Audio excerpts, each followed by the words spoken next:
everyone? Welcome back to another video. If you don't know who I am, that means you're new. I'm Mark. Let's go with y'all. Go check out my other videos. Check them out. Check them out. But first, stay on this one. You guys read the title. You saw the thumbnail. There's really no beating around the bush with this video. Canik SFX Rival 500 round review. I actually am a pretty big fan of this gun. After 500 rounds, actually over 500, technically, I put 515. But who's keeping track other than me? So, let's talk about it. What kind of malfunctions did I have? Did I have a ton of malfunctions? Let's get into all of it. How did it shoot? What kind of ammo did I run through it? Was there a correlation between the ammo I ran through it and the malfunctions? We're going to get into all that. So, for starters, I ran a bunch of different kinds of ammo through there. I put 115 and 124 grain through it. It ran without an issue, or at least without an issue for the most part. I ran remanufactured ammo in there. That ran without an issue. The only issue I truly had, I have one light strike. I did include that in the first shots and thoughts, if I'm not mistaken. Other than that light strike, I noticed with Blazer 124 grain, the projectile is just a little bit too long, and it seems to get caught up in the mag sometimes. But that's just my experience with it. Maybe I had a bad box, but, excuse me, I only have one box with it. So I will say that. I ran a bunch of different kinds of other 124 grain ammo. For example, I ran Troy 124. Let's see here. I ran Panther 115. I ran Monarch 115 as well. I ran a good few different kinds of ammo through it. I wanted to be sure that this wasn't, this wasn't super finicky with ammo, because realistically, people love talking about Caniks, and if it's going to be that finicky with ammo, I don't see why they would be. But no, it pretty much ran everything flawlessly other than the 124 grain. Now, for some of you guys who might not believe me about the Blazer 124 grain, here's video.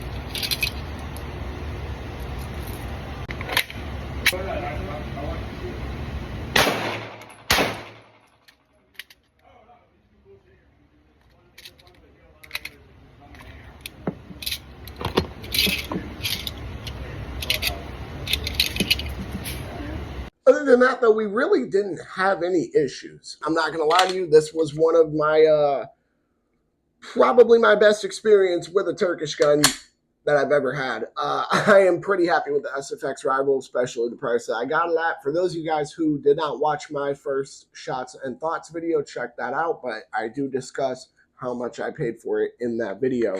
Now, for those of you guys who don't know much about the Canik SFX Rival, blackout rear sights. We got the fiber optic red front sight right here. One of the best, if not the best, but one of the best striker fire triggers on the market.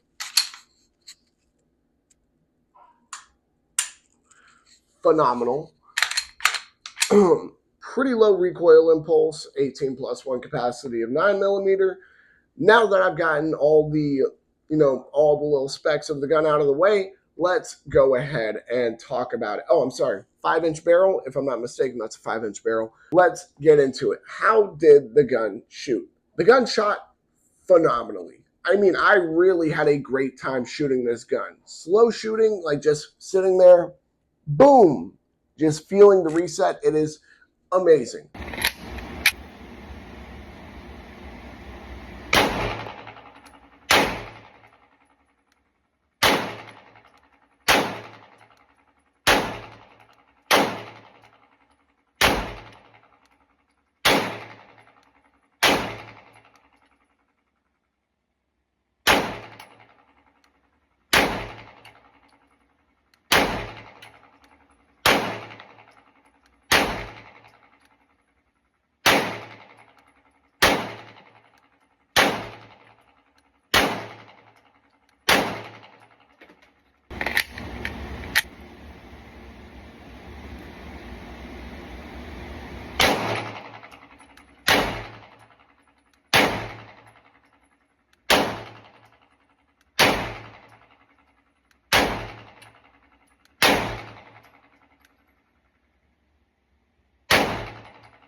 But let's be honest with ourselves. The Canik SFX rival was not made to be shot slow.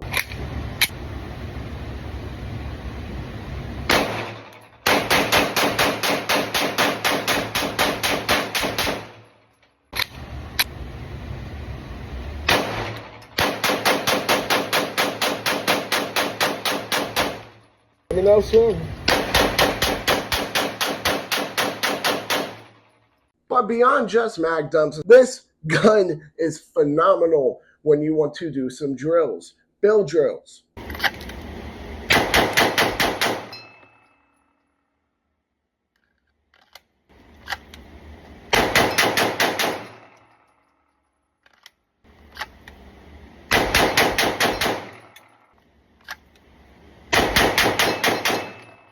Mozambiques.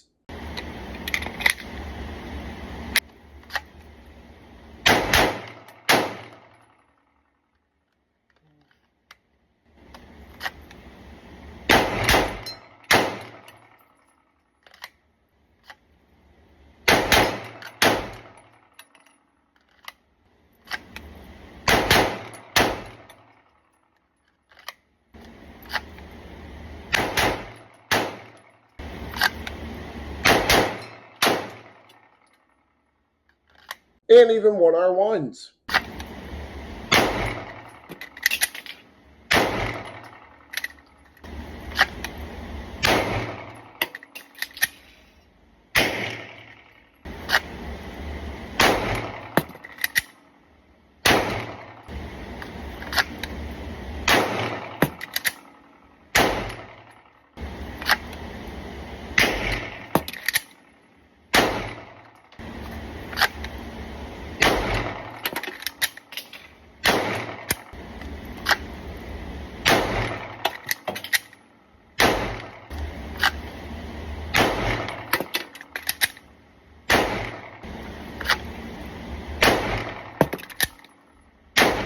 Now, some of you guys might be wondering with the mag dumps, why did I, for the first two, start off with one round and then dump the rest of the mags?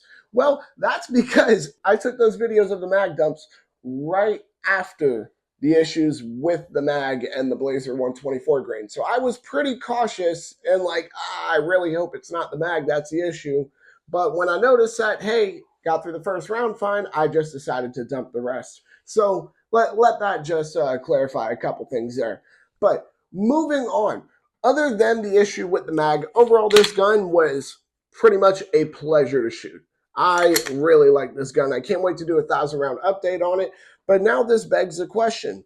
After shooting over 500 rounds through it, even practicing drills with it to the point of reloads, of course, by reloads, I mean the 1R1s, Mozambiques, build drills. I'm doing mag dumps with it. I'm even slow shooting with it for fun. What would I put it on the scale of self-defense in all four situations? I know that's what you guys came here to see. We all know it. So let's start off with home defense. Home defense, I think, is where this gun is going to shine the most. Why is that? Well, full-size handgun. You got some pretty good sights on here. Optic ready. You got a really nice pick rail here. Excuse me. While I'm not the hugest fan of the slide cuts, I understand the purpose of them, and at least they're not super bad. They're not minimal either, but they're also not the worst.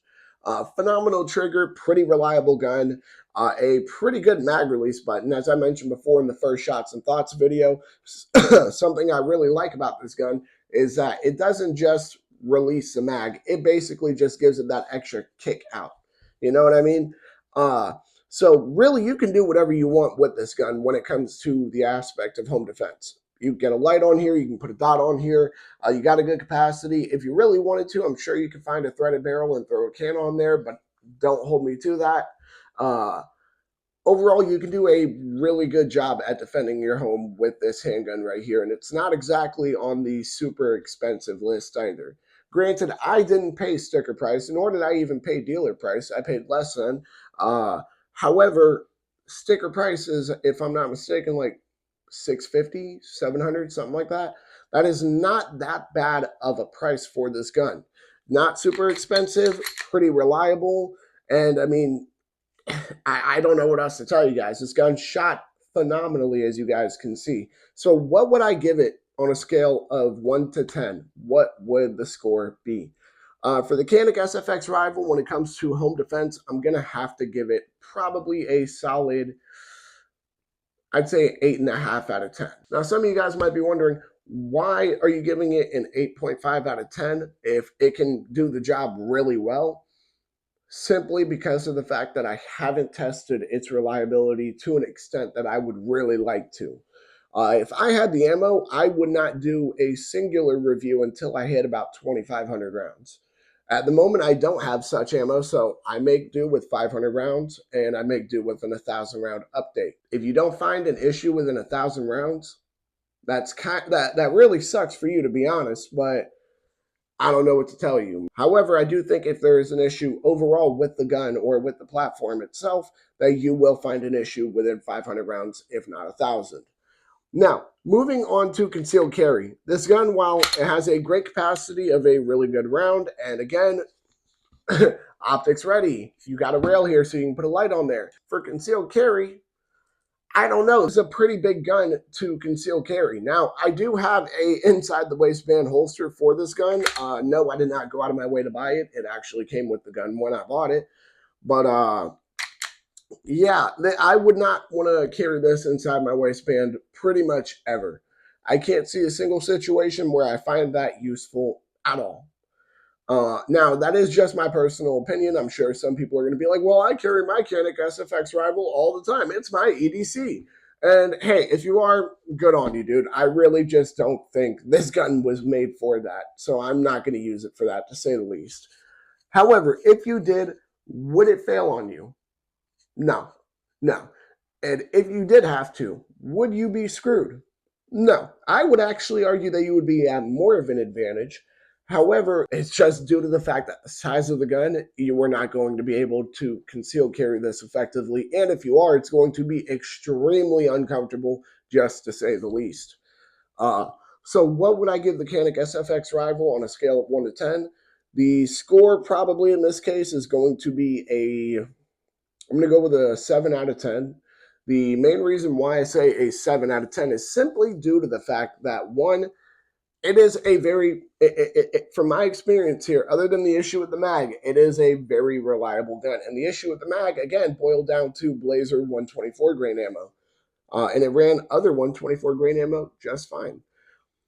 So, again, other than what I had with that mag, which I'm pretty sure a majority of people do not experience that issue, very reliable gun, great capacity. Again, you got a lot that you can do with it. Phenomenal trigger, great sights. So it's not a matter of if you can or can't. It's getting a 7 because of its size. It is not a small gun, guys. I hate to break it to you, but it simply just is not. Now, moving on from concealed carry to an SHTF situation, this gun definitely is going to get a bit lower of a score. And I'm sure a lot of people are not going to be very happy with that, but it's kind of just the truth here. In an SHTF situation, while having a good capacity of a fairly mass-produced round, the parts are pretty much non-existent in the aftermarket. I mean, you can find some, sure, but I know you guys might be thinking, well, what does aftermarket parts really matter in an SHTF situation? Well, the more parts that are mass produced for the firearm in an SHTF situation, the more likely you are to find parts for your firearm, which is exactly what you might need. Uh, you're probably not going to find any parts. Now, does this mean that this gun can't do the job of protecting yourself in said situation? No. All this simply means is that you better hope a part does not break. So for an SHTF situation, what am I going to give the Canik SFX Rival? I'm going to give this one 6.5 out of 10. Uh, again, it's not a matter of the reliability of the gun or the capacity of the gun or the round even. It's more so just about the fact that there are not a ton of aftermarket parts for the Canik SFX Rival out there. There are some 100%, don't get me wrong. I'm not even saying that there's little to no selection. What I'm saying is that when you compare it to something such as Gen 3 Glocks, I mean, the Canik is blown out of the water. I think we can all agree there. So 6.5 out of 10 for an SHTF situation. Moving on to an animal defense situation. While yes, obviously 9mm going to do the job for pretty much all small animals and even a majority of medium-sized animals, depending on what you classify as medium-sized. Large animals, I mean, no, not really. It's really not going to do that great of a job. It's a 9mm out of a 5-inch barrel. I mean, maybe out of a 16-inch barrel, depending on what you're classifying as a large animal as well, because 9mm itself is just not that capable of a round. Now, am I saying that it can never do the job? No, I'm not saying that. I'm not saying that, a stick is better than having a 9mm with you and when you're out in the woods or something. But what I am saying is that there are much more capable calibers and much more capable firearms. So, the Canik SFX Rival, while being pretty reliable, while again being in a very easy to find caliber, you have a good capacity of it, against larger animals, 9mm doesn't do much. So I'm going to have to give it, in all reality here, a 6.5 out of 10 as well. Some people might be wondering why I stuck with 6.5 again, simply due to the fact that, again, it's not a matter of the reliability of the gun or a matter of the capacity of the firearm. More so just has to do with the round that it's simply chambered in. That's all it has to do with is the round that it's simply chambered in. Other than that, though, the gun isn't really the issue. I mean, if this was chambered in something like a 10mm, it would be much higher on this scale. But because it is 9mm, it's going to have to get a 6.5 out of 10. It can do the job against the majority, if not all, small and medium-sized animals, depending on what you classify as medium-sized. However, against larger animals, I would not bet my life on this gun. So when you do the math and you're figuring out your average here, you got a 8.5, 7, and then a 6.5 and a 6.5. That's 13 plus 15.5. You got 28.5 out of 40. That's a little under 75%. I think that's pretty good in this case. Why? Because this gun clearly was not made for some jobs. This gun was not made to drop larger animals. This gun was not made really to even be concealed carried. This gun was made for competition use and for really home defense use if you wanted to. What are my thoughts on it overall? I am a pretty big fan of it. I'm not going to lie to you guys. After shooting over 500 rounds through it, I can't think of something to complain about with the gun. I like the trigger. I like the sights. I like everything that Canik gives with the gun itself. I like the rail. I like the flared magwell. I like pretty much everything about the gun. So I'm pretty happy that for a Turkish firearm, I'm actually having a good experience with it now compared to like something I had with the S19, for example. But with that being said, I do think that about wraps it up for this video. I don't want to keep going in circles here, believe me, because I do plan on getting multiple videos out for you guys today. I know it's been like a week since I've uploaded. I know. Y'all make sure to like, comment, subscribe, share, hit that bell. When you hit that bell, hit all in. Whether or not you agree with me about my thoughts on the Canik SFX rival, go ahead and comment your thoughts down below, whether or not you like it, whether or not you hate it, whether or not you've shot one before, whether or not you've never shot one before, whether or not you even like Canik or not. Go ahead and comment your thoughts down below. Make sure to check out all my other videos. Y'all make sure to stay legal, stay safe, stay dangerous. Have a good one, y'all. Peace.